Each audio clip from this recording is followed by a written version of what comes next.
Le mouvement de débrayage lancé par la Fédération intersyndicale des enseignants du secondaire n'a pas été observé par tous les enseignants. C'est le constat fait dans les différents établissements secondaires de formation générale ce jeudi à Cotonou. Du collège d'enseignement général Zogbo, en passant par celui de Saint-Rita, les élèves sont au cours avec leurs enseignants. Les responsables syndicaux, de leur côté, malgré le constat, pensent aller au bout de leur mouvement.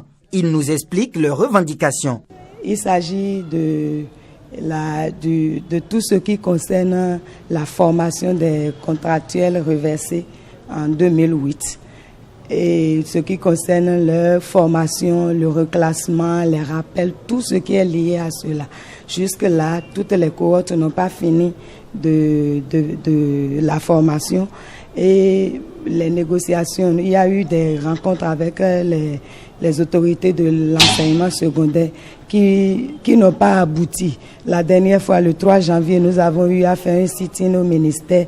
Le jour-là, c'était le début du conseil sectoriel pour le dialogue social et c'est un conseil technique qui nous a reçus.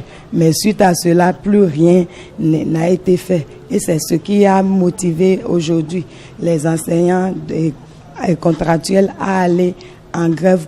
Donc vous prenez la plateforme revendicative de l'intersyndicale, c'est des problèmes toujours posés par le front. Et de ces problèmes que nous avons traités plusieurs fois avec les autorités, mais ils ont le droit légitime de ne pas être d'accord avec les lenteurs administratives qui entourent la fin de la formation, qui entourent le reclassement, qui entourent un certain nombre de questions.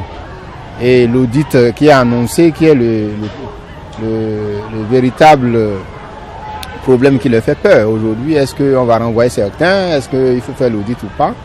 Donc à ce niveau-là, le front n'est pas contre une grève du syndicat de base qui défend des problèmes spécifiques. Au dit des différents responsables des syndicats des enseignements secondaires, la non-satisfaction de ces points de revendication fera objet de reconduction tacite de la motion de grève sur toute l'étendue du territoire national. Tous les chefs d'établissement et enseignants rencontrés ont vivement souhaité que les revendications de l'intersyndicale trouvent vite solution afin que l'éducation connaisse réellement le changement voulu pour éviter de mauvais résultats en fin d'année.